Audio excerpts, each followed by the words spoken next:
struggles that break our hearts in two sometimes blind us to the truth. Our Father knows what's best for us. His ways are not our own. So when your pathway grows dim and you just can't see him, remember you're never alone.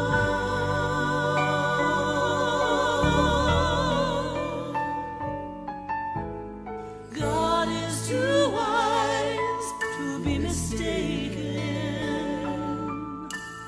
God is too good to be unkind. So when you don't understand, when you don't see his plan, When you can't trace his hand, trust his heart. trust his heart.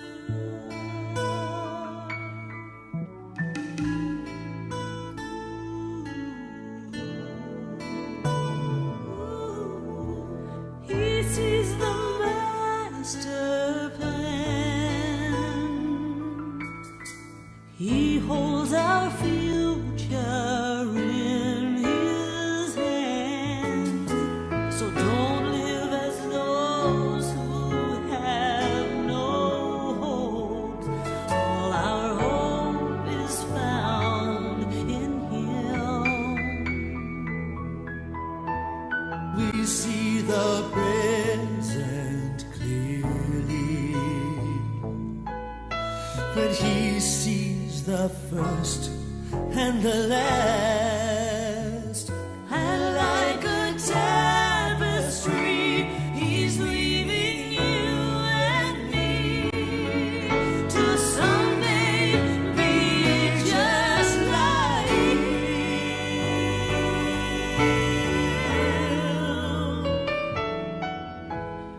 God is too wise to be mistaken. God is too good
I have heard my people cry, oh, who dwell in dark and sin. My hand will save. I who made the stars of night, I will make their darkness bright. Who will bear my light to them? Whom shall I send? Here I am, Lord. Is it I, Lord? I have heard you calling in the night. I will go if you lead me. I will hold your people in my heart.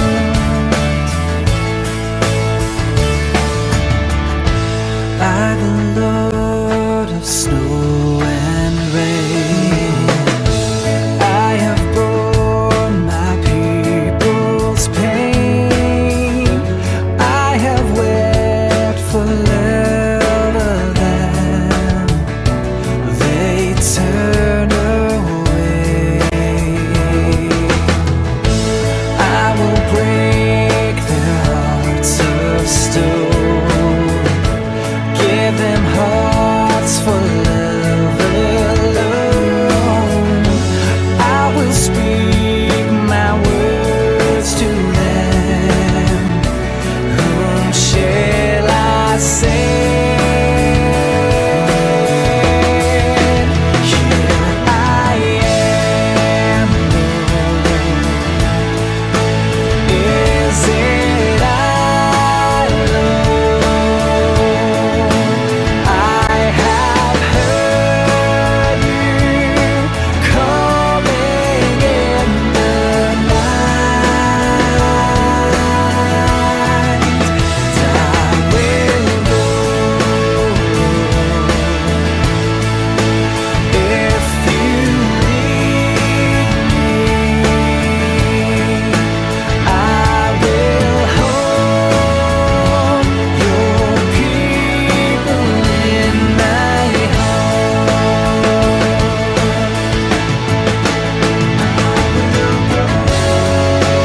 I will go when you lead me. Father, lead me.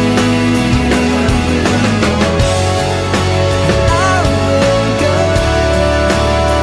I will follow endlessly. Here I am, Lord. Is it I, Lord? I have heard you calling in the night.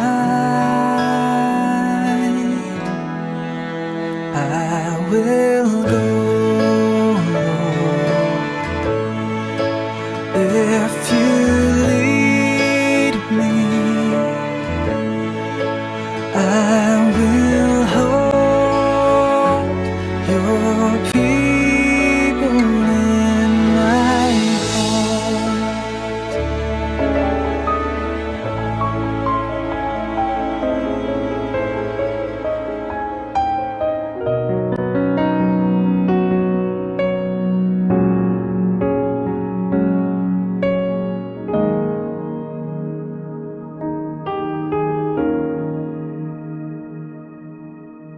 Yesuslah Tuhan yang layak ditinggikan, layak disembah oleh suku-suku bangsa. Dengan bangsaku. Genapi Tuhan firman-Mu atas negeriku.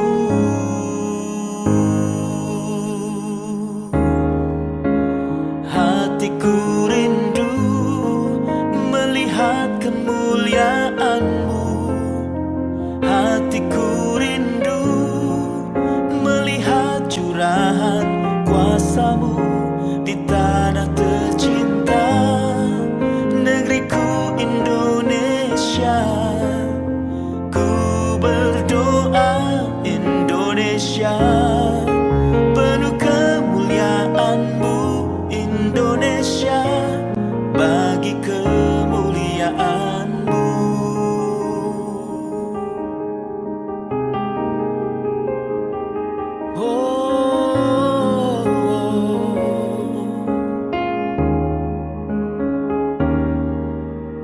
Yesuslah Tuhan yang layak ditinggikan, layak disembah oleh suku-suku bangsa. Dengan darah-Mu Kau telah tebus dosaku. Genapi Tuhan firman-Mu atas negeriku. Hatiku rindu melihat kemuliaan-Mu.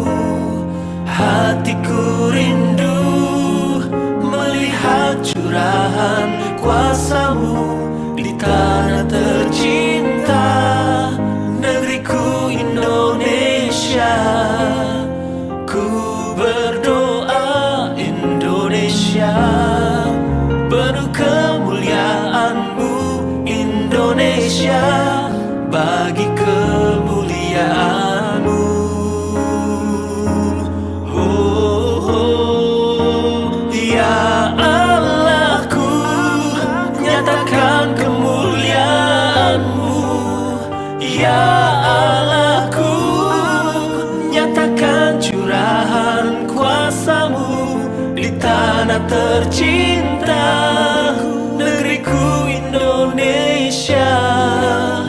Ku berdoa Indonesia, penuh kemuliaan-Mu Indonesia, bagi kemuliaan-Mu Indonesia, bagi kemuliaan-Mu.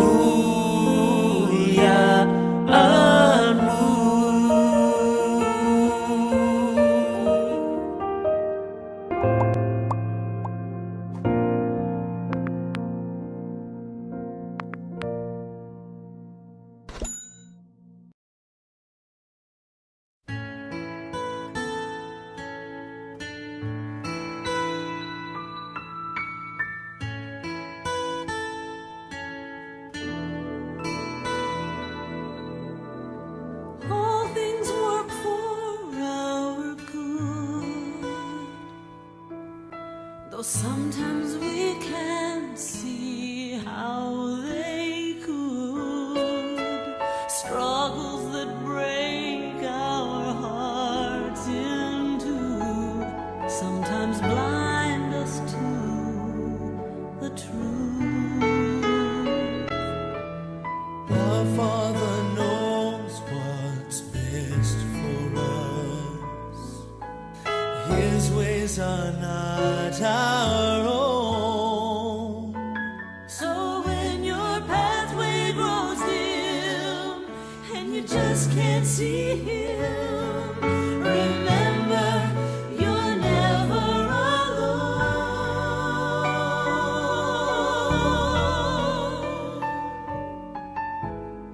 God is too wise to be mistaken. God is too good to be unkind. So when you don't understand, when you don't see His plan, When you can't trace His hand, trust His heart. trust His heart.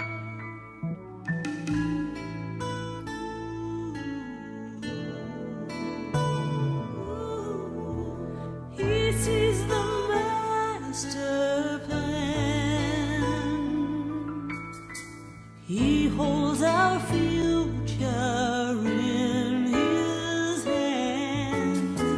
So don't live as those who have no hope.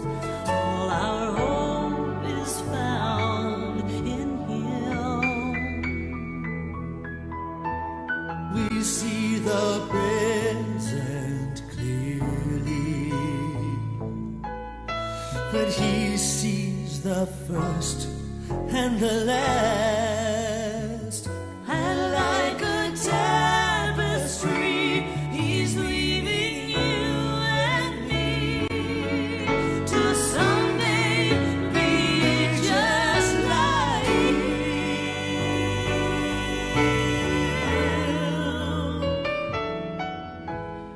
God is too wise to be mistaken. God is too good to be unkind. So when you don't understand, when you don't see His plan, when you can't trace His hand, trust His heart. He alone is faithful and true. He is faithful. He alone knows what is best for you.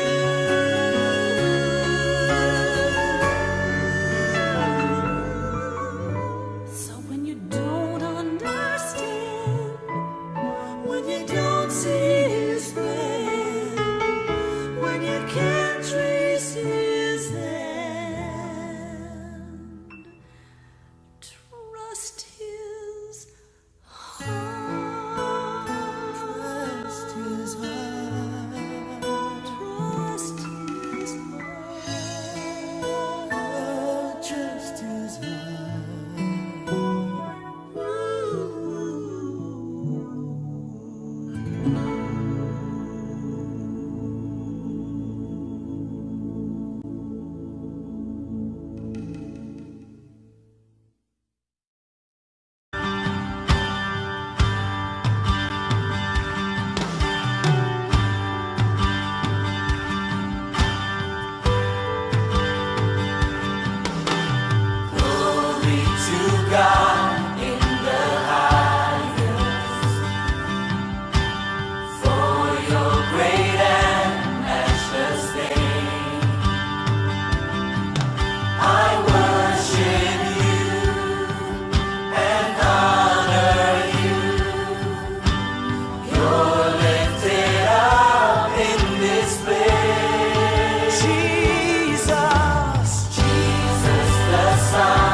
Shalom Bapak Ibu, kita jumpa lagi dalam ibadah umum.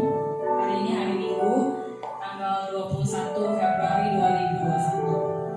Oke, meskipun kita hanya bertemu secara online, Bapak Ibu, tapi kita percaya Tuhan hadir di tengah-tengah setiap kita. Gak cuma hari Minggu aja, tapi dari hari Senin sampai hari Sabtu juga Tuhan ada di tengah-tengah setiap kita. Kita boleh sadar bahwa hari-hari boleh berlalu, bahkan hari ini ada juga semua hanya karena anugerah Tuhan semata-mata dalam hidup setiap kita.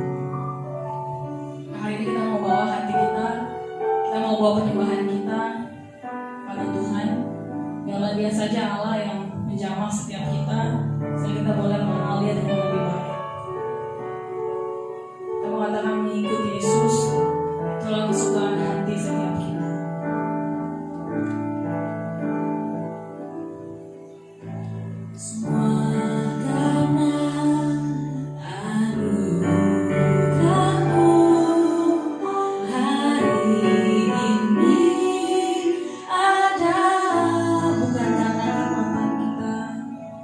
Bukankah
Apapun yang terjadi dalam dunia ini Tuhan, apapun yang terjadi dalam kehidupan kami Tuhan, kami percaya Engkau Allah yang bertakhta dalam kehidupan kami Bapa.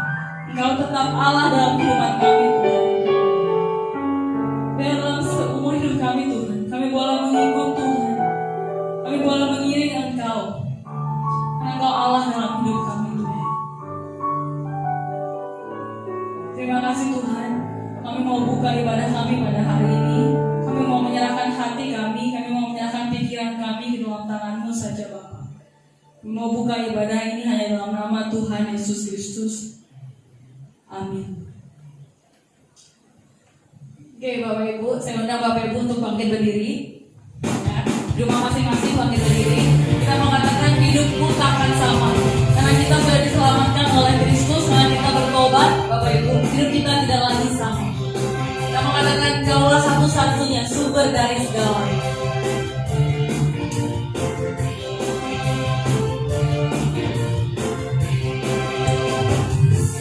Kaulah satu-satunya sumber dari segalanya. Kau kebenaran yang selalu ku pegang, Kau kebenaran yang selalu ku pegang, Kau keyakinanku untuk bersinar terang. Yesus Tuhanku yang berkuasa atasku, hidupku takkan sama. Ku tahu sungguh anugerah-Mu bagiku, hidupku takkan sama. Kita mengatakan Kaulah satu-satunya sumber dari segalanya. Kaulah satu-satunya sumber dari segalanya. Kau kebenaran yang selalu ku pegang, Kau keyakinanku untuk bersinar terang. Yesus Tuhanku yang berkuasa atasku, hidupku takkan sama. Ku tahu sungguh anugerah-Mu bagiku, hidupku takkan sama. Kaulah alasan untukku hidup, Kaulah alasan untukku hidup, hanya menyenangkan-Mu. Dan Kaulah alasan untukku hidup, Kaulah alasan untukku hidup, hanya menyenangkan-Mu.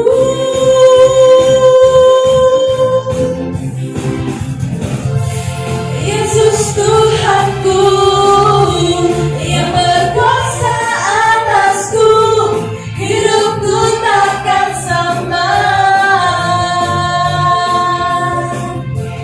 Ku tahu sungguh anugerah-Mu bagiku, hidupku takkan sama.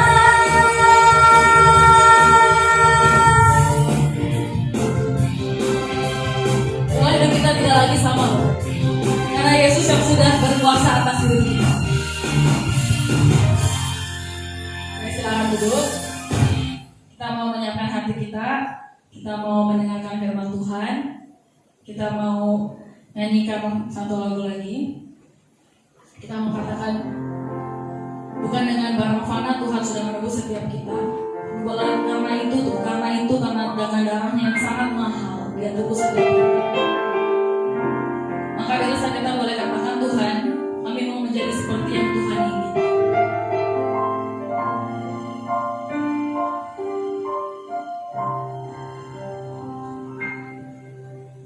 Bukan dengan barang fana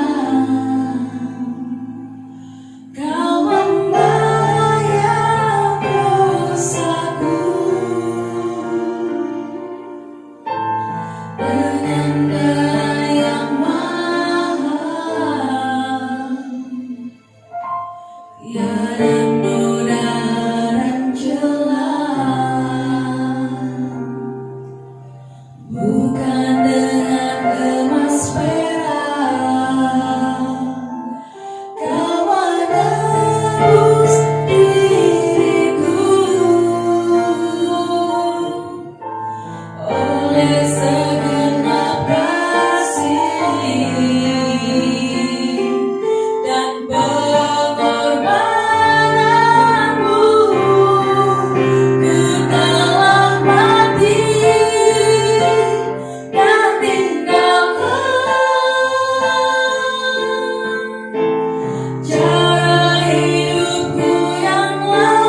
sudah melupakan cara hidup kami yang lama. Kami sudah meninggalkan cara hidup kami yang lama, Tuhan.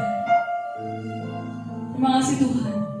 Kalau sekarang kami mau mendengarkan firman-Mu, Bapa.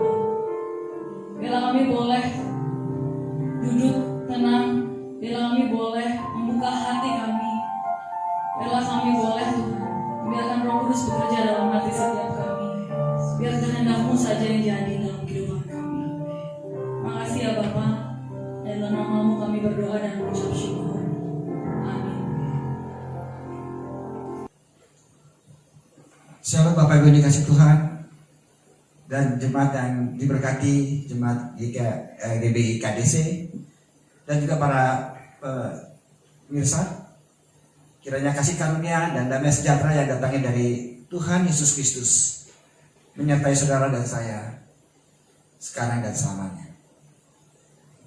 Kita akan kembali membahas tema bulan ini, yaitu tentang pertobatan. Dan sebelumnya kembali saya sedikit mengulang supaya kita bisa memahami seluruh series cerita khotbahnya. Kita akan coba lihat di bulan pertama kita sudah bahas mengenai keselamatan, bahwa semua manusia itu pada dasarnya berdosa, tetapi Allah kita adalah Allah yang baik. Dia menyiapkan jalan keselamatan melalui Yesus Kristus Tuhan, sehingga barang siapa yang percaya akan Dia adalah dijamin keselamatannya. Dan itu adalah karya Allah 100% dalam keselamatan itu. Dan itu adalah kasih karunia Dia. Kemudian kita sudah belajar di bulan kedua minggu pertama tentang manusia baru, bahwa kalau ketika sudah diselamatkan sesungguhnya kita adalah menjadi manusia baru. Allah sudah men-setting diri kita menjadi manusia baru. Roh kita menjadi hidup di dalam Dia. Sehingga hendaklah kita mencintai firman Tuhan dan membuang manusia lama, tabiat lama kita. Hal-hal yang jelek yang kita miliki waktu-waktu yang lalu sebelum kita mengenal Kristus Tuhan. Dan kita mengenakan manusia baru yang sudah disiapkan Allah bagi saudara dan saya. Sehingga kita boleh menjadi manusia baru yang hidupnya senantiasa di dalam segala pertolongan Tuhan di bumi ini. Sehingga hidup kekristenan adalah hidup yang memberkati banyak orang. Kemudian kita sudah belajar mengenai pertobatan yang sejati. Pertobatan sejati itu adalah pertobatan yang merubah pikiran kita. Pertobat itu bukan sekedar tidak lagi melakukan yang jahat, tetapi pikiran kita memang diubahkan. Bahwa kita lakukan itu bukan supaya kita menjadi baik, karena memang kita sudah baik. Kita melakukan bertobat bukan supaya saya terlihat baik dan terlihat bagus, tetapi saudara dan saya sudah menjadi manusia baru, sudah bagus di hadapan Tuhan. Tapi kita melakukan itu karena itu adalah hikmat yang Allah beri atas kita, dan kita melakukannya dengan satu kesadaran penuh bahwa Dia juga bekerja bersama dengan kita. Karena pikiran kita sudah diubahkan oleh Dia, sehingga kita boleh mengenal Dia yang benar itu dengan benar. Dan kita melakukan segala kebaikan bukan semata-mata untuk supaya saudara dan saya terlihat baik oleh orang-orang, tapi supaya Dia yang baik dalam hidup kita nyata bagi sesama. Nah saudara yang dikasihi Tuhan, minggu ini kita akan belajar satu bagian lagi. Karena pertobatan itu adalah sesuatu yang pasti yang harus dilalui oleh setiap anak Tuhan. Kadang anak Tuhan melakukan pertobatan semu, seolah-olah bertobat. Nah kita harus menghindari konsep pertobatan semu, Bapak Ibu yang dikasihi Tuhan. Tapi apa itu pertobatan semu? Dan bagaimana kita bisa terjebak di dalamnya? Dan bagaimana kita bisa hidup di dalam pertobatan yang sejati? Coba kita lihat ayat kunci kita, Roma pasal 12 ayat 1 dan 2. Karena itu, oleh kemurahan Allah, aku, kata Rasul Paulus, mendorong kamu, saudara-saudara, supaya kamu mempersembahkan tubuhmu sebagai persembahan yang hidup, yang kudus, dan yang berkenan kepada Allah. Itu adalah ibadahmu yang sejati, kata Rasul Paulus bilang. Dan ayat 2, janganlah menjadi sama dengan dunia ini, tetapi berubahlah oleh pembaharuan akal budimu, sehingga kamu dapat membedakan apa yang menjadi kehendak Allah, apa yang baik apa yang berkenan kepada Allah dan apa yang sempurna. Sebelum kita membahas lebih lanjut, mari kita berdoa. Bapa, dalam segala kemurahan kasih setiamu, buahkan nikmat setiap kami Bapa, sehingga kami tidak hanya bisa memahami firman-Mu dengan benar, sehingga pikiran kami sungguh Kau ubahkan Tuhan, sehingga kami boleh menjadi petobat-petobat yang sungguh sejati, yang di dalamnya Engkau dimuliakan, dan kami boleh menjadi pembaharuan budi kami, sehingga hidup kami hanya dan untuk Engkau Tuhan. Berkati setiap kami. Di dalam nama Yesus Tuhan kami ucap syukur dan berdoa. Amin. Bapak Ibu dikasih Tuhan, ini ayat sangat terkenal, dan ayat ini sangat-sangat jelas. Kita dimintakan untuk mempersembahkan tubuh sebagai persembahan yang hidup, yang kudus, dan yang berkenan kepada Allah. Jadi ayat ini sangat menekankan bahwa kehidupan pertobatan yang benar adalah pertobatan yang tampak di luar, terlihat, yang hidup dan yang kudus bagi Allah. Dan itu semua kita lakukan berkenan kepada Allah. Jadi suatu aktivitas, suatu kegiatan, suatu buah pertobatan. Ya saudara kita dikasih Tuhan, memang ini adalah suatu pertobatan yang sejati. Pertobatan sejati itu berdampak tidak dari internal. Saya sudah bertobat, tetapi justru keluar. Memang, you sudah bertobat. Jadi yang penting buahnya, saudara, sudah dikasih Tuhan.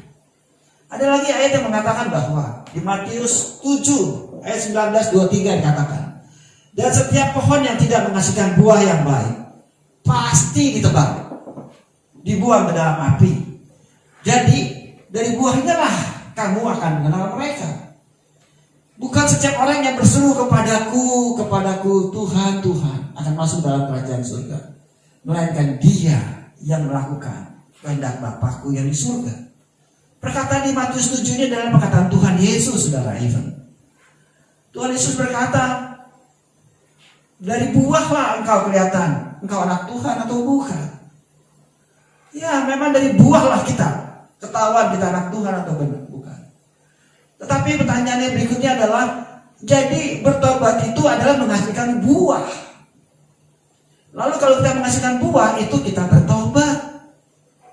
Jadi buah menjadi penting. Buah menjadi sesuatu yang penting. Nah, saudaraku yang dikasih Tuhan, kalau kita punya konsep seperti ini, saudara-saudara, jangan-jangan kita punya konsep yang pertobatan semu. Saudara lihat ayat lanjutannya dari kata Tuhan Yesus. Pada hari terakhir, banyak orang akan berseru kepadaku, Tuhan, Tuhan, bukankah kami bernubuat demi namamu, dan mengusir setan demi namamu, dan mengadakan banyak mujizat demi namamu? Nabi Yesus berkata, pada waktu itulah aku akan berterus terang kepada mereka dan berkata, aku tidak pernah mengenal kamu. Inilah kamu, saudara pembuat dari perbuatan kejahatan. Saudara lihat, Tuhan Yesus berkata, buah itu penting. Karena memang dari buah lah kita kelihatan kita anak Tuhan sejati atau bukan. Kita bertobat atau bukan. Dari buah yang kelihatan. Saudara, tetapi kalau kita berhenti hanya sampai konsep situ, hati-hati saudara. Jangan-jangan kita bertobat semu. Jangan-jangan kita bertobat semu, saudara. Saya berulang-ulang kali katakan. Padahal pujian tadi kita selalu mengatakan, hidupku tidak akan sama lagi. Biar aku mulai melakukan segala sesuatu sesuai dengan kehendak Kristus. Nah lihat, bukankah ayat 22 mengatakan orang-orang ini melakukan segala sesuatu yang baik? Bukankah kami berbuat demi namamu Tuhan dan kami mempertobatkan banyak orang? Bukankah kami mengusir setan supaya orang-orang terbebas dari kuasa setan? Bukankah ini baik? Buahnya jelas saudara baik. Buahnya sangat baik dan melakukan banyak mujizat demi namamu. Jadi orang ini melakukan segala sesuatu yang sangat baik. Buahnya tampak indah. Buah yang diharapkan oleh semua anak-anak Tuhan. Buah yang sungguh cantik dan baik. Buah pertobatan. Kalau saudara mengejar ini, jangan-jangan nanti Tuhan akan berkata, pada waktu itulah aku akan berterus terang kepadamu, aku tidak pernah mengenal kamu. tidak pernah mengenal kamu.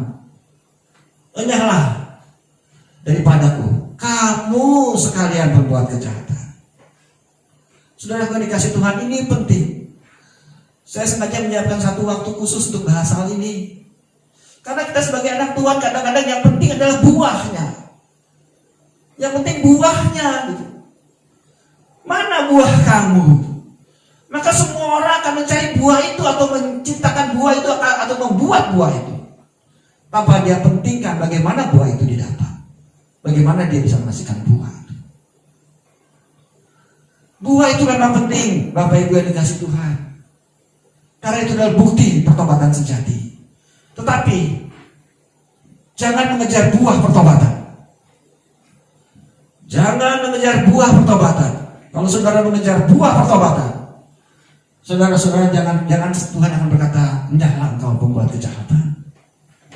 Karena yang harus dikejar adalah bagaimana buah pertobatan itu dihasilkan. Itu yang lebih penting. Jadi bagaimana kita menghasilkan buah itu? Nah, jadi banyak anak Tuhan yang banyak kan pendeta juga berkata, ada para pembicara berkata, kalau kau Kristen sejati kau harus melayani Tuhan. Pelayanan adalah buah suatu pertobatan. Benar. Lalu anak-anak Tuhan pengen dikatakan seorang bertobat, dia melayani Tuhan. Apakah itu baik? Ya jelas baik. Apakah itu buah pertobatan? Ya jelas itu buah hal yang baik. Tapi apakah itu benar, saudara? Lalu kalau aku melayani saya salah kah? Ya salah juga. Melayani adalah hal yang baik. Itu adalah buah yang baik. Tapi apakah itu buah pertobatan sejati? Nah, hati-hati saudara. Ini yang harus kita perhatikan baik-baik. Perbuatan baik yang kita ciptakan untuk banyak orang adalah satu buah pertobatan, that's good. Tapi bagaimana buah itu dikeluarkan? Bagaimana buah itu dihasilkan? Itu menjadi lebih penting. Kalau saya melayani Tuhan dengan maksud tersembunyi, tidak mempersiapkan diri baik-baik, itu persoalan saudara. Kita melayani Tuhan dengan maksud tersembunyi supaya saya dihormati, supaya saya dikagumi, supaya saya diapakan, nah begitu saudara. Tanpa kita melihat bagaimana saya mau melayani Tuhan, motivasi di dalamnya ketika saya mau melayani Tuhan dan melakukan segala perbuatan itu. Apakah itu datang dari karya roh atau bukan? Datang dari perubahan pikiran atau bukan?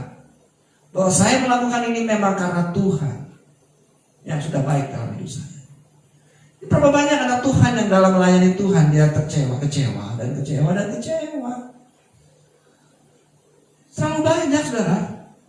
Kenapa? Karena dia pikir melayani adalah buah pertobatan. Dan dia sudah menghasilkan buah, mestinya dia oke dong. Saudara, Tuhan Yesus apa salahnya dalam dunia ini? Dia Allah. Bukankah dia ditolak? Saudara yang dikasih Tuhan, bukan hasil yang penting, bukan buah yang penting. Bukan berarti buah tidak penting ya, jangan salah. Tetapi bagaimana mendapatkan buah itu, bagaimana buah itu dihasilkan, bagaimana saudara bisa sungguh-sungguh melayani Tuhan, bagaimana saudara sungguh-sungguh melakukannya bagi Tuhan. Itu jauh lebih penting. Bukan kebaikan-kebaikan saja. Saudara yang dikasih Tuhan, belum lama ini anak saya pernah tanya kepada saya, "Pak, ada orang yang berkata kalau kita mengasihi seseorang, kalau kita memberi seseorang, kita sampai sakit rasanya baru memberi. Itu baru benar-benar memberi, Pak. Kalau kita tidak sakit memberi, artinya kita belum benar-benar memberi. Apa benar itu, Pak?" Saudara yang dikasih Tuhan, saudara, kalau menurut saya perkataan itu adalah satu kebohongan. Kalau kita memberi, Alkitab sendiri berkata Tuhan kita tidak pernah meminta kepada kita apa yang kita tidak punya. Dan ketika kita memberi, bagaimana bisa kita sakit? Kalau kita memberi karena kita sakit, karena kita memberi, bagaimana itu bisa mungkin, saudara? Saudara, kalimat itu kalau mau dibuat benar adalah kita memberi semaksimal yang kita bisa beri. Nah itu benar. Jadi sebagai contoh, kalau saya bisa beri 10, Saya punya kemampuan beli 10. Dan saya beli 10 itu saya tidak ada kerugian, tidak ada penderitaan, tidak ada pain. Saya beli 10 ya 10. Tetapi kalau saya hanya beli 3 atau 5 even, itu saya belum memberi sepenuhnya, itu betul. Kalau yang sampai sakit itu begitu ya itu betul, saya setuju. Jangan sampai saya mampunya 10, tetapi kalau saya kasih 10 kayaknya masih kurang, saya mesti kasih 15 nih. Tapi gara-gara 15 saya harus berhutang nih. Nah, itu jadi masalah. Saya sakit gara-gara kasih 15, saya jadi kekurangan. Itu tidak benar. Alkitab berkata, kasihilah sesamamu manusia seperti kau mengasihi dirimu sendiri. Jadi paling top kita mengasihi orang itu sebesar kita mengasihi diri kita. Tidak mungkin lebih top lagi, karena standar Alkitab adalah yang paling top. Jadi kalau kita sampai bisa mengasihi orang lebih dari kita mengasihi diri kita sendiri, kita sudah salah. Kita sudah tidak sesuai dengan firman Tuhan. Saudara yang dikasih Tuhan, maksimum kita bisa memberi semaksimum kita mengasihi diri kita sendiri. Jadi bukan berarti kita egois sama sekali, tidak. Saudara yang dikasih Tuhan, Alkitab berkata tubuhmu adalah bait Allah. Bagaimana bisa kau rusak tubuhmu supaya orang lain bahagia, supaya orang lain lebih happy, biarlah tubuh saya rusak? Tidak bisa, saudara. Konsep itu tidak benar. Karena kita berkata, kita bisa mengasihi orang kalau kita sendiri sudah dalam kepenuhan. Kita tidak bisa memberi kalau kita kurang, tidak bisa. Tidak mungkin kita bisa memberi kalau kita kekurangan. Orang yang memberi adalah orang yang berlebih. Saya berkata begini bukan berarti orang yang berkekurangan tidak bisa memberi, saudara. No. Saya pernah punya satu kesaksian, satu gereja di luar negeri sana, ada gereja yang cukup besar, dan di gereja besar itu ada satu keluarga jemaat yang paling miskin di gereja itu. Sudah punya kesaksian belum ya? Di satu gereja itu ada satu jemaat, satu keluarga yang paling miskin di gereja itu. Lalu hamba Tuhannya ini melihat jemaat tersebut, dan hamba Tuhannya ini tergerak untuk memberikan sesuatu kepada keluarga itu. Lalu hamba Tuhan ini berkata, kita kumpulkan dana ya. Dana yang terkumpul nanti kita akan berikan kepada keluarga yang paling miskin di gereja ini. Dia bilang begitu, saudara. Si hamba Tuhan berharap ada banyak jemaat yang memberikan bantuan supaya bisa memberikan kecukupan bagi si keluarga yang miskin itu. Ini suatu kisah nyata, saudara. Lalu kita akan tutup persembahan di akhir bulan ini, misalnya gitu. Saudara, 1 minggu sebelum akhir bulan tersebut, dana yang terkumpul hanya kira-kira $1, $1 dan $2. Supaya jemaat orang-orang kaya di gereja tersebut relatif tidak mau memberikan kepada jemaat yang miskin ini. Gereja sudah mengumumkannya, itu untuk gereja kita juga, untuk jemaat kita. Tetapi di minggu terakhir sebelum ditutup, ada satu amplop masuk, nilainya $99. Malah sedang kaget melihat amplop $99. Ini ceritanya sudah cukup lama ya, saudara. Bukan rupiah yang pentingnya. Dia terkumpul dana $100. Sahabat Tuhan ini bilang di hari itu, kita berhasil mengumpulkan dana $100. Kita akan berikan $100 ini ke keluarga. Dia tidak sebut keluarga X karena dia tidak etis, saudara. Setelah ibadah selesai, si kepala sidang datang ke keluarga itu. Dia kasih persembahan $100 itu. Orang tua ini ketika melihat persembahan orang yang keluarga ini kita dapat $100 itu, dia tidak bergembira, dia malah menangis. Kenapa dia menangis, saudara? Dia bilang pada pendeta itu, terima kasih Bapak Pendeta. Dia sudah pulang. Dia menangis, saudara. Kenapa dia menangis? Karena $99 yang dia berikan, yang dia terima, amplop terakhir yang ada dari keluarga itu.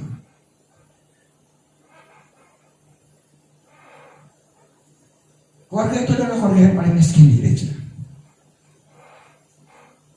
Dia memberikan $99. Orang tua ini menangis. Karena dia berkata, kita kumpulin dana ya, bapaknya sama keluarganya, dia hidup dengan keras untuk memberikan sesuatu bagi gereja. Tidak disangka dialah yang dapat uang itu. Jadi dia berkata, dialah yang paling miskin di gereja itu. Tapi saudara bayangkan, bukankah dia yang paling kaya? Bukan masalah rupiah, bukan masalah nilai. Orang itu jelas berkekurangan, tapi dia bisa memberi. Apakah dia memberi dengan rasa sakit? Oh no. Dia memberi $99 dengan sukacita. Meskipun itu mungkin jumlah yang besar di saat itu. Tapi dia sudah berkomitmen untuk melakukannya, dan dia lakukan. Saudara, siapa yang tahu uang $99 itu adalah uang dari keluarga itu? Tidak ada yang tahu. Tapi keluarga itu tahu. Lalu apakah dia pakai uang $100 itu bagi keluarga dia? No. Lalu kepala keluarga bilang, uang ini buat gereja, buat orang yang membutuhkannya. Padahal dia butuh uang itu, ya dia butuh uang itu. Ada satu kali gereja kedatangan seorang tamu. Lalu orang ini minta, dalam tanda petik kadang-kadang dia minta dana untuk penginjilan, saudara. Saudara tahu siapa yang memberi $100? Saat itu diserahkan untuk penginjilan tersebut. Tidak ada yang memberi $100 saat itu. Orang yang kaya pun tidak.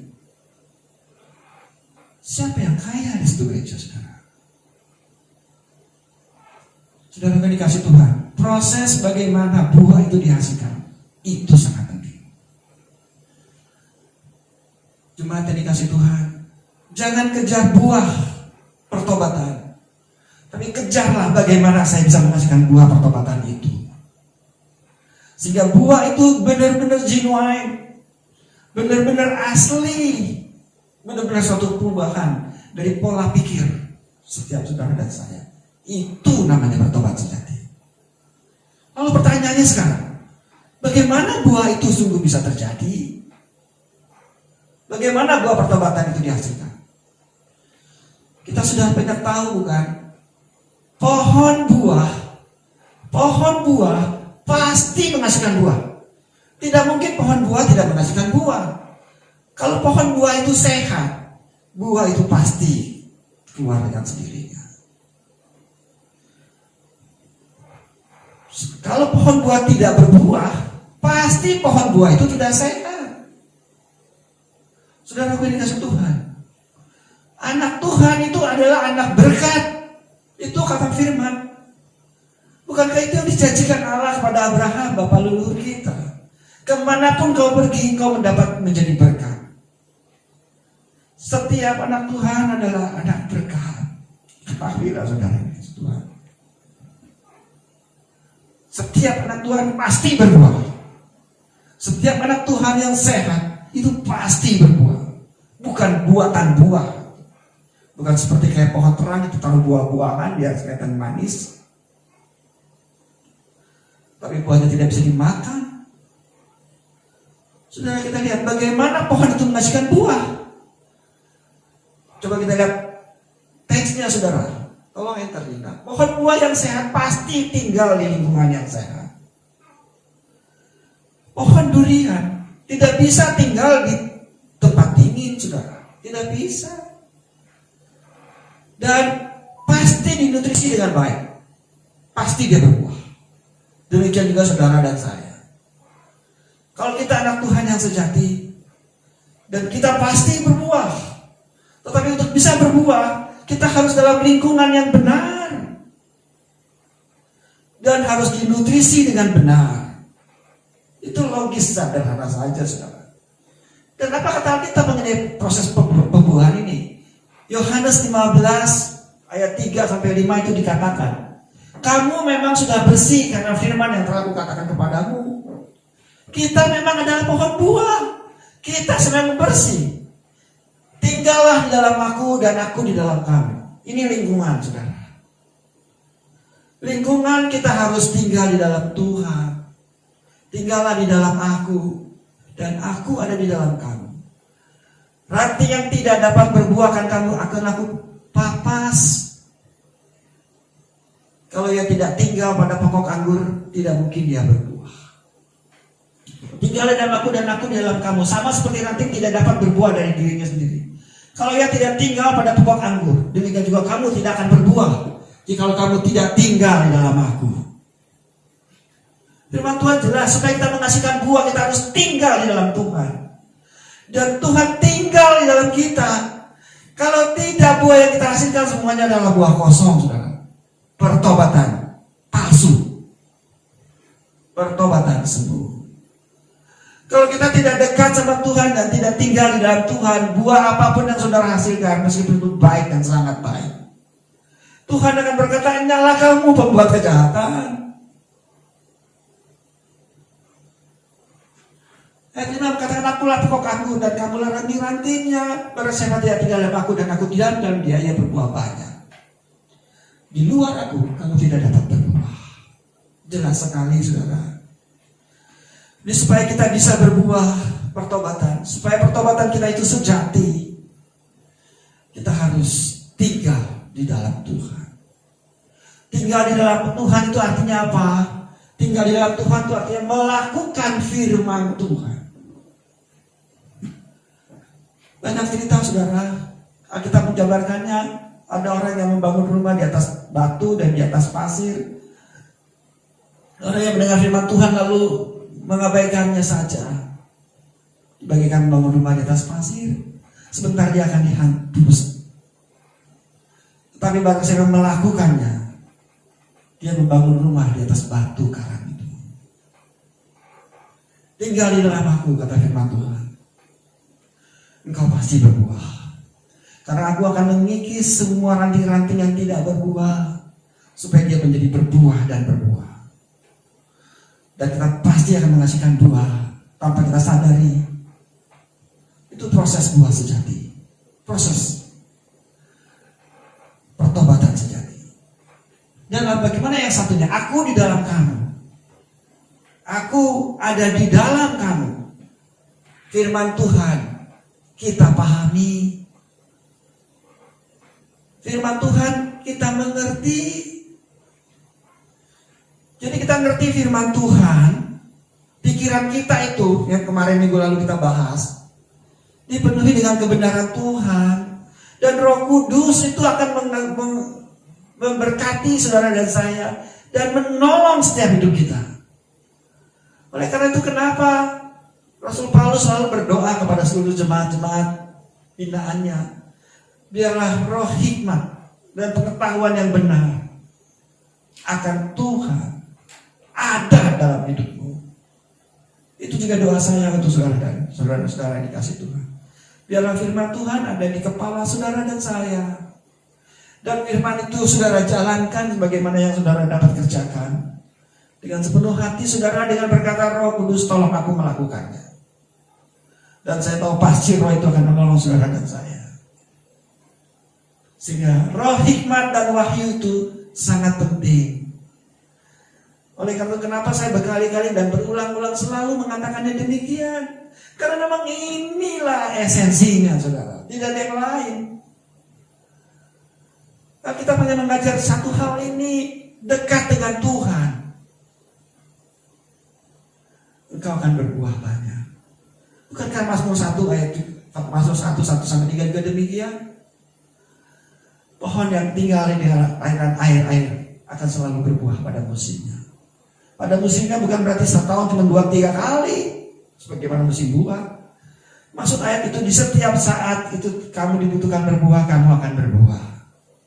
Ini pertobatan sejati. Cuma tadi kasih Tuhan, kita lihat satu step. Jadi bagaimana cara hidup kita orang Tuhan harus mengikuti, atau saya menyingkatnya menjadi flow. Ada fellowship, ada learning. Ini adalah suatu lingkungan yang sejati sehingga saudara bisa mempunyai lingkungan yang benar dan saudara dinutrisi dengan benar. Ada outreach dan ada worship. Flow, mengalir dalam hidup ini. Ada persekutuan orang-orang kudus. Jadi kami rindu sebenarnya para pengurus juga, supaya ada persekutuan kita dalam setiap tengah minggu. Jangan cuma seminggu sekali kita baru ketemu.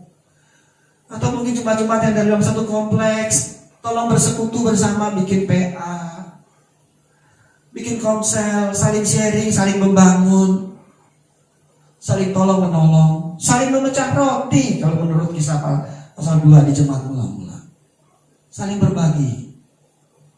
Bukan saling minta tolong, tapi saling menolong. Bukan saling minta tolong. Di dalam satu persekutuan itu kita saling menolong.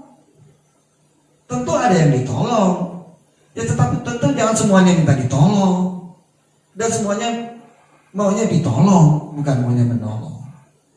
Yang tadi saya saksikan saudara, satu gereja ada jemaat yang paling miskin, tapi bukan ada yang memberkati yang paling banyak. Learning, dalam persekutuan itu kita belajar firman Tuhan, seberapa yang kita bisa pahami, sehingga otak kita itu dipenuhi dengan kebenaran firman itu, karena itu memang satu-satunya jalan, saudara. Kalau ada yang lagi, saya akan kasih tahu kepada saudara. Yang saya pelajari, saudara, kita hanya isinya adalah kira-kira itu. Dekat dengan Tuhan. Tidak penting seberapa pintar atau seberapa bodoh, saudara. Tuhan teramat pintar untuk mendidik kita. Saudara, dikasih Tuhan, tidak ada jalan lain. Outreach adalah penjangkauan, artinya melakukan menjadi berkat. Itu outreach. Penginjilan mungkin terlalu kompleks. Untuk menyederhanakan adalah kita menjadi saling berkat. Dan worship adalah menyembah. Hidup hanya dan untuk Tuhan. Kalau saudara hidupnya seperti ini, saudara adalah petobat yang sejati, bukan semu.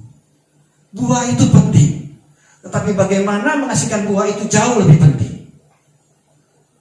Saudara, saya akan tutup firman Tuhan hari ini dengan sederhana. Tapi sebelumnya saya akan memberi satu kesaksian. Bukan satu kesaksian sebenarnya, satu kisah hidup. Jadi esensi firman Tuhan adalah isi kepala kita dengan segala firman dan coba lakukan. Hanya itu saja, saudara. Dan orang ketika belajar itu ada dua metode.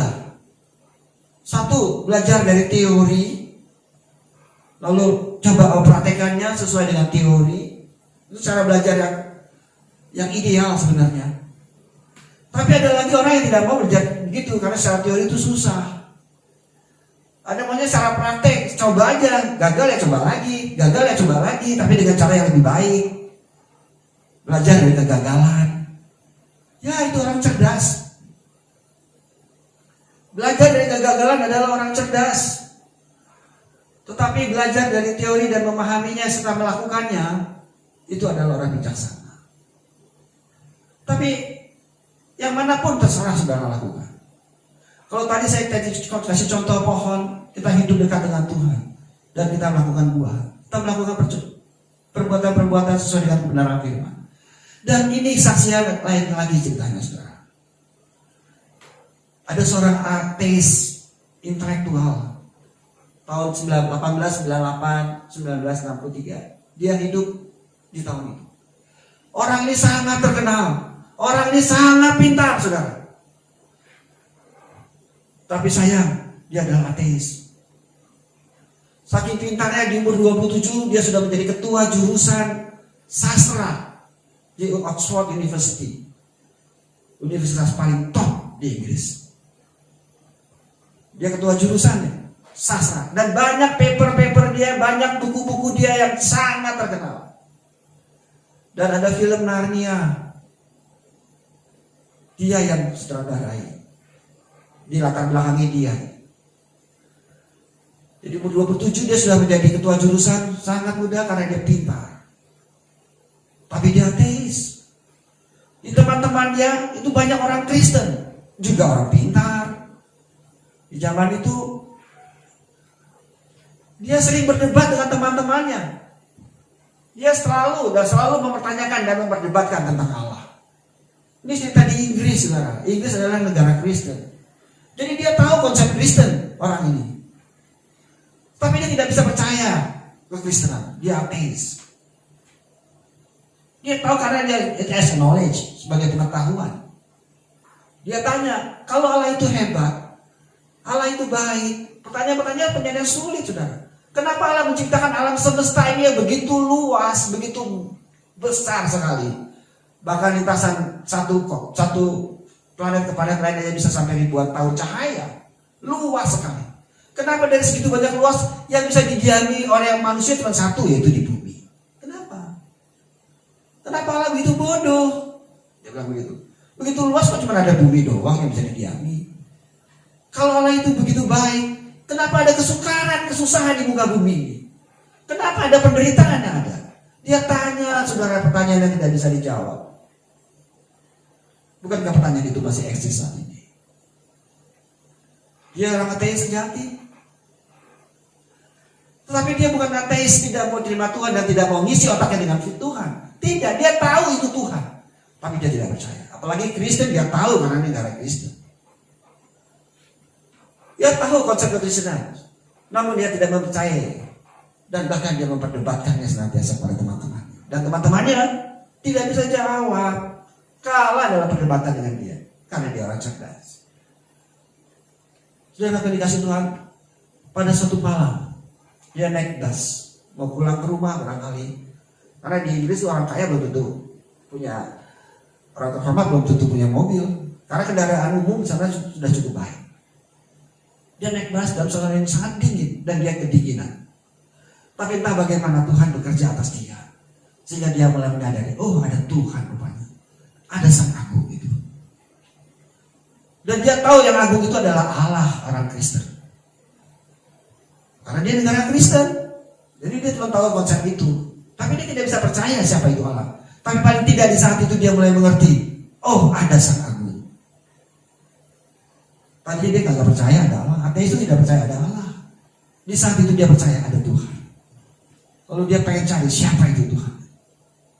Dia tanya pada teman-temannya, kenapa? Bagaimana yang membuktikan bahwa Kristus itu adalah Allah?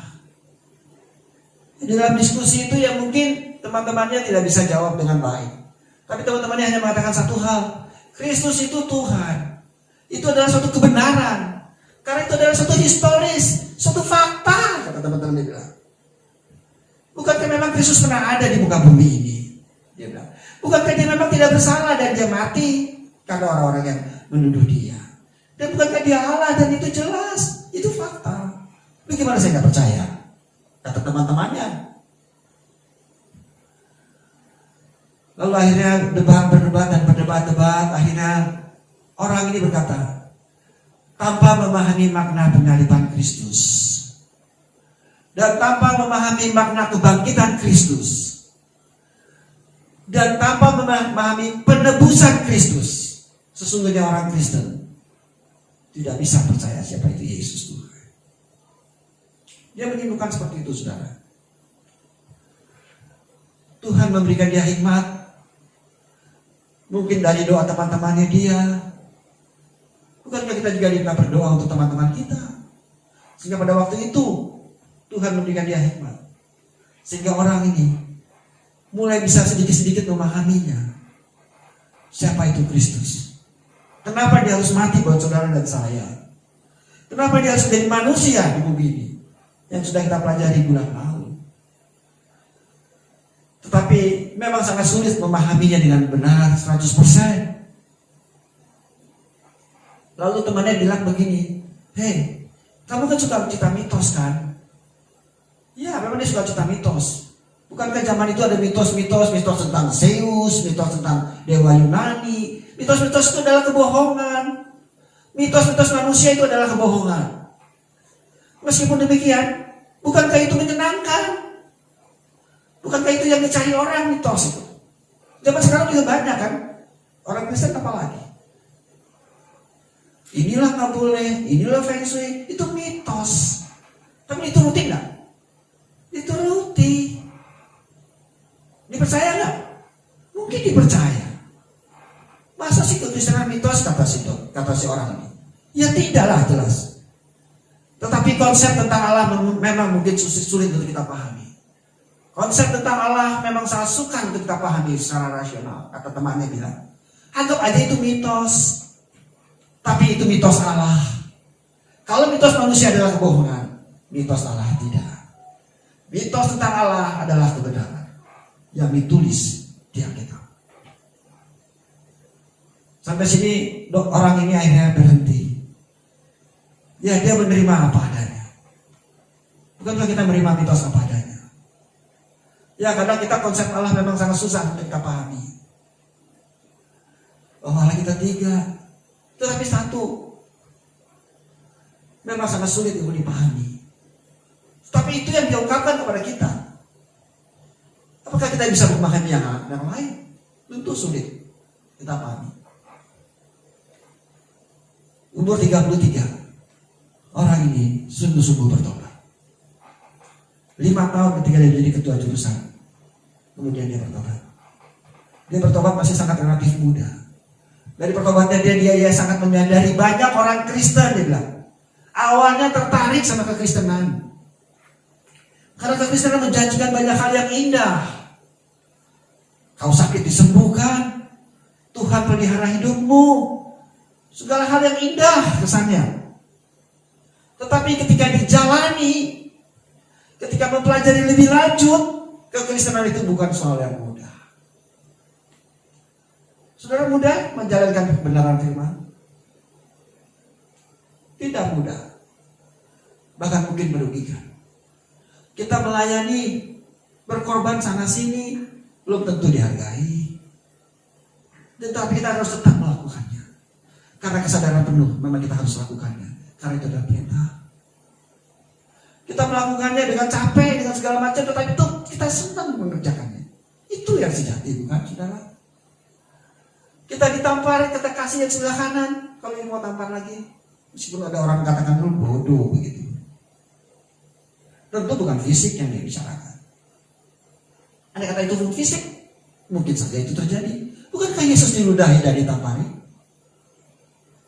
Bukankah Yesus dicambuki? Bukankah Yesus juga ditusuk lambungnya? Bukankah kepala dikasih mahkota duri?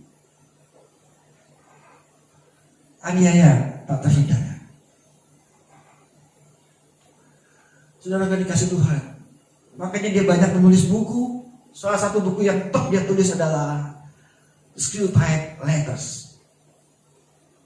Buku ini menceritakan bagaimana raja setan mengajarin setan-setan di bawahnya supaya setan-setan di bawahnya mempengaruhi orang-orang Kristen supaya orang Kristen itu murtad. Dia banyak menulis buku-buku apologetika, buku-buku yang mengubahkan pikiran orang supaya mengenal Kristus dengan lebih sungguh. Dia juga menulis buku The Problem of Pain, masalah penderitaan di dunia ini. Dia menjawab sendiri pertanyaan yang sukar yang dia tanyakan kepada teman-temannya. Kenapa? Karena dia sudah dihikmati oleh hikmat Allah untuk menjawab seluruh pertanyaan itu dengan sangat rasional. Siapa dia?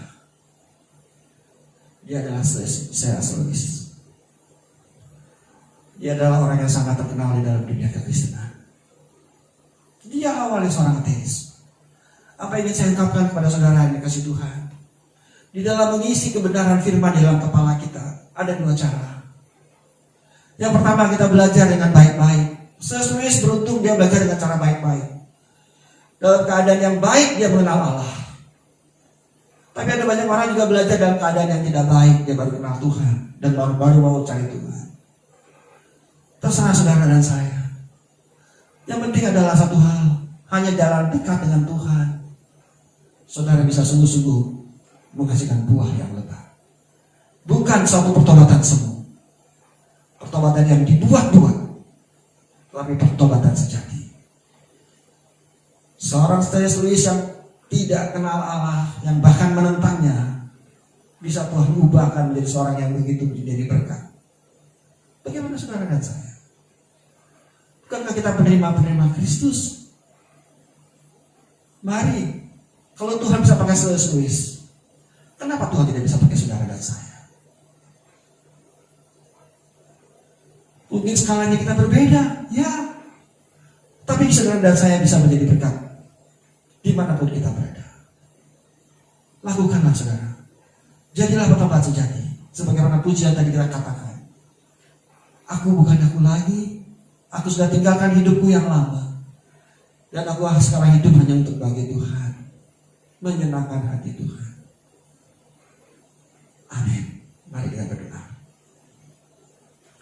Bapa, dalam segala kemurahan dan kasih setiamu yang tidak pernah berkesudahan dalam hidup kami, kami ucap syukur untuk seluruh yang kau berikan buat setiap kami.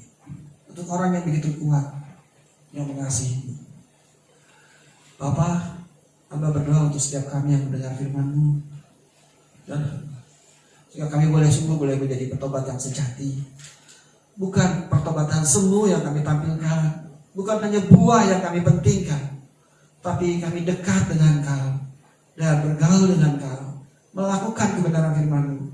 Biar Kau Roh Kudus yang akan tolong kami, sehingga kami sungguh menghasilkan buah yang kemanapun kami pergi, sebagaimana janji-Mu kepada Abraham, kami membawa berkat. Terima kasih Bapa. Kami juga mau berdoa bagi pemerintahan Indonesia dalam situasi yang sulit COVID ini. Engkau Allah memberkati Indonesia dengan cara-Mu yang mungkin ajaib. Yang mungkin kami tidak mengerti. Tapi satu hal yang kami tahu pasti, Tuhan, kasih-Mu untuk Indonesia tidak pernah berhenti.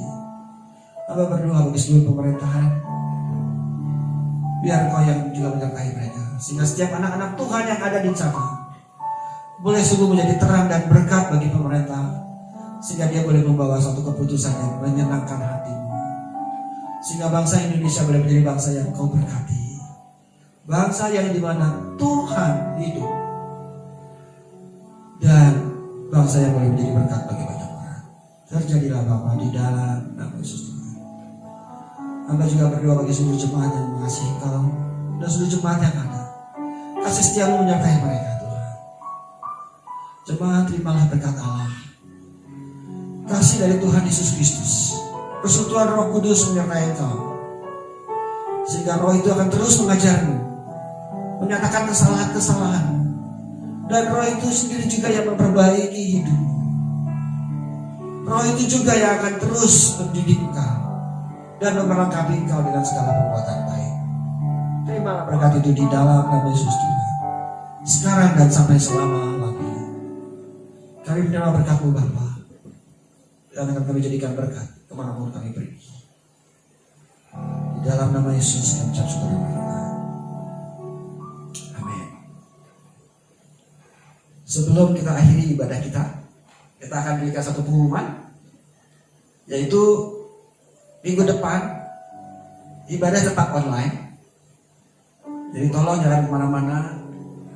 Kita akan belajar satu bagian lagi tentang pertobatan, supaya kita memang sungguh-sungguh menjadi orang yang bertobat. Yang kedua, jangan lupa bagi mereka yang mau dibaptis, tolong daftar ke Pak Handoko supaya kami bisa mempersiapkan lebih baik, sehingga saudara-saudara yang mau dibaptis bisa sungguh mengalami baptisan yang menyenangkan hati Tuhan, dan saudara siap hidup di dalam berkat-berkat Tuhan. Dan berikut, mungkin konser kita tunda sampai bulan depan atau bulan depan yang lagi, tergantung situasi. Nanti kita akan mengumumkan lebih lanjut. Oke? Jaga kesehatan dan berdoa bagi keluarga, supaya saudara dipakai Tuhan untuk keluarga, dan keluarga diberkati. Amin. Bye-bye. Kita nyanyikan satu pujian. Shalom, shalom, shalom.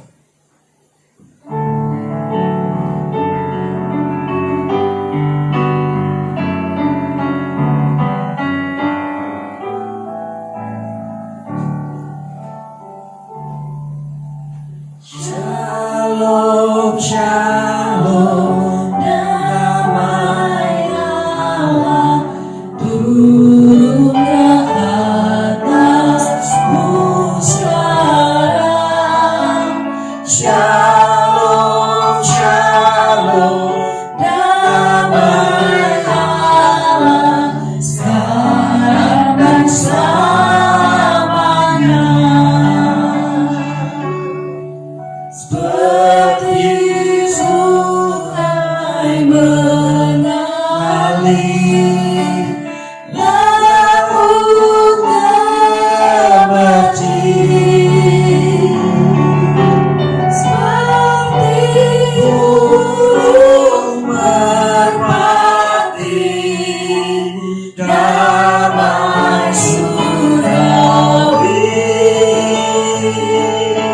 Shalom, shalom, diberkatilah kau sekarang. Berkat atas nama Bapa, Putra, Roh Kudus.